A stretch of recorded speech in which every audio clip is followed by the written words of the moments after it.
Welcome back, fellow Walking Dead fans. Solid Dave Snake here, continuing my reviews for the Walking Dead TV Series 9 action figures by McFarlane Toys. And in this review, we're going to take a look at the single zombie in the series, and that is the Water Walker. And whenever this figure was first announced, I was actually really excited, because I remember before Season 5 even premiered, whenever they were showing promo pictures, there was a picture of this zombie, and I said, wow, this would make an incredible action figure. I bet they do, and sure enough, we get him.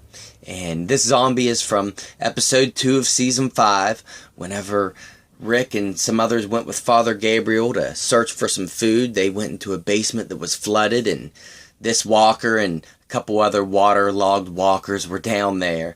And just makes for a great action figure with the way he looks. However, this zombie action figure is kind of bittersweet in that McFarlane Toys has announced that they are canceling the 5-inch TV series Walking Dead action figures and relaunching a 7-inch line of action figures. And whenever they do that, McFarlane said that they will not be making any more Walker action figures in the 7-inch. At least not at first.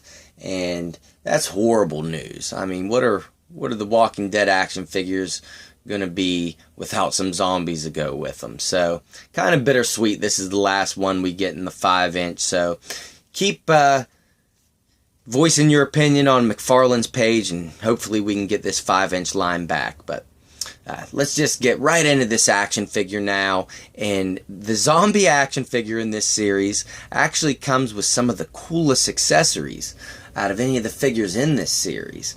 And he comes with all food can related items, 4 different ones in total, which is very fitting, being from that episode they were looking for the food down there in the basement. And the first one up almost looks like a jar of protein. Whenever I was taking protein, they came in big plastic jugs that looked like this. But I just love these little extra can pieces because they can really add some nice extra flair in some dioramas and displays. And next up we have this jar of mashed potatoes. I'm sure you can read it on there. And there's just a lot of overall wear on this accessory. A lot of detail for such little items. All these cans and jars look really worn and aged. And just great accessories for a zombie, since you can't really give them weapons. So give them some items we can use in some displays. I love it. Baked beans. With a little Mexican hat and mustache. Wow, even have like a little list of ingredients there on the side. Really cool. I'll show you the top of it. Great detail all around. A lot of nicks on the bottom. And the last one up is just a regular unmarked can. Which is cool, because you would find a lot of cans like this in the apocalypse where the seals and labels would come off. Even has sculpted in rings there, just like on an actual can. Dents everywhere.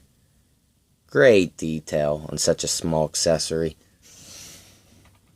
And he actually comes with a display base as well to help this walker stand. And it's just like previous display bases. Peg on the bottom, hole in the bottom of the foot for him to stand on. So let's get this walker up. I think it's a great walker for the final series of these 5-inch TV series action figures. Just give you a quick 360 of him, because he's something else.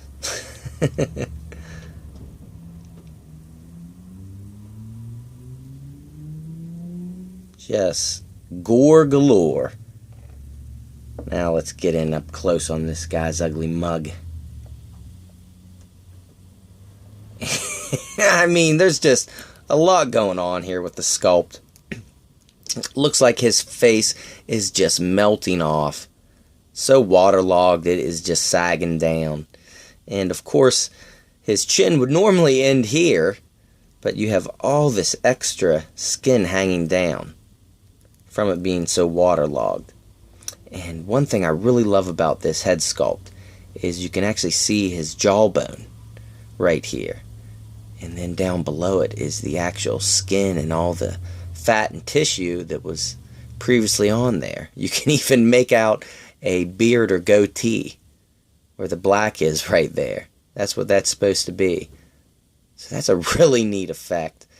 And has pink paint in there for the tongue and even a darker pink, almost red, there in between the actual chin and the skin. I don't know if you'll be able to see it that well on this camera. Yeah, you can tell. It's pretty red. And it's very hard to make out the expressions in his eyes. It's almost like that skin's just folded completely over his eyes. I can't make out any pupils. And it's really hanging down his cheek skin on this side.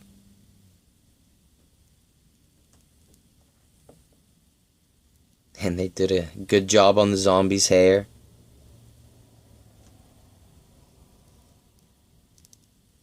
And his plastic is almost pliable all over. It kind of feels a little squishy. I mean, what a mess. You can see his rib bones underneath. And a lot of little color variations all through here. He's mainly gray, but there's a lot of darker tones in there of black and a little bit of red. You can make out a little red there on his side. It's just all mixed through here. Of course, you can see more ribs on his back. More color variation with them being painted white. You can start to see a spinal column.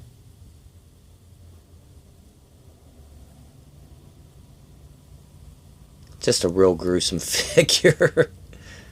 Skin hanging down off his arm. His hands are almost skeleton-like now. You can actually start to see the actual hole in between his bones on his forearm. So, this guy's probably been in water for years. If it reminds me of any other zombie action figure, it reminds me of the Well Walker a little bit. He would go good with him. And just to show you how loose and pliable this plastic is, if you can see, I can pull his parts of skin hanging down off of him. So that actually allows you to be able to get full rotation out of that waist cut as well. And his pants are pretty basic, but there is great detail in the fold of the fabric. Nice paint shading. See where his knee is exposed.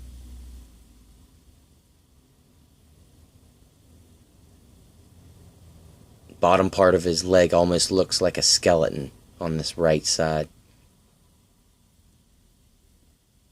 A lot of tearing and rips and overall weathering going on here. And his shoes are just plain black. So I really like the detail on this zombie. And he actually has pretty good articulation for a zombie as well. His head is on a ball joint. And you can get a lot more movement than you would initially think out of seeing this head sculpt the way it is with that chin coming that far down. But I'll show you, you can rotate him all the way around. With that plastic being pliable, it doesn't get hung up on his shoulders either. And of course his left shoulder is hunched down real far here and his right is up. But he does have a ball joint and hinge at both shoulders, which are both a little different with the way he is. So that's as far as both will go up, and that's as far as both will go down, and you can get full rotation. And the way that it's cut along there makes it do different movements as you rotate it around. And this one especially, and you really can't get it past that point of where that skin comes down here on the shoulder, or back past that point. And he does have a nice hinge at both elbows, and they're both different, so I'll show them both off. That's as far down as it'll go. However, you can rotate it all the way around.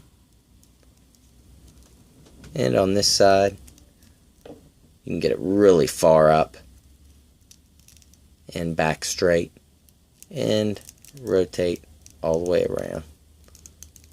And there is no articulation down at the wrist, but that's forgiving with this figure.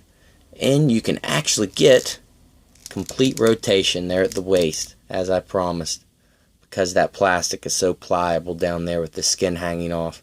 So that's pretty cool. And then his last points are 2 cuts right here on the upper thighs, which you can get full rotation out of both sides. And nothing below that. So he's alright up top, a little limited down below. But overall, pretty cool zombie action figure. And good army builder to throw in with all your other zombie action figures from the Walking Dead TV series. So, alright everyone, I hope you enjoyed this review, and stay tuned, because my personal favorite action figure from this series I'm reviewing next, and that is T-Dog. So I'll catch you then.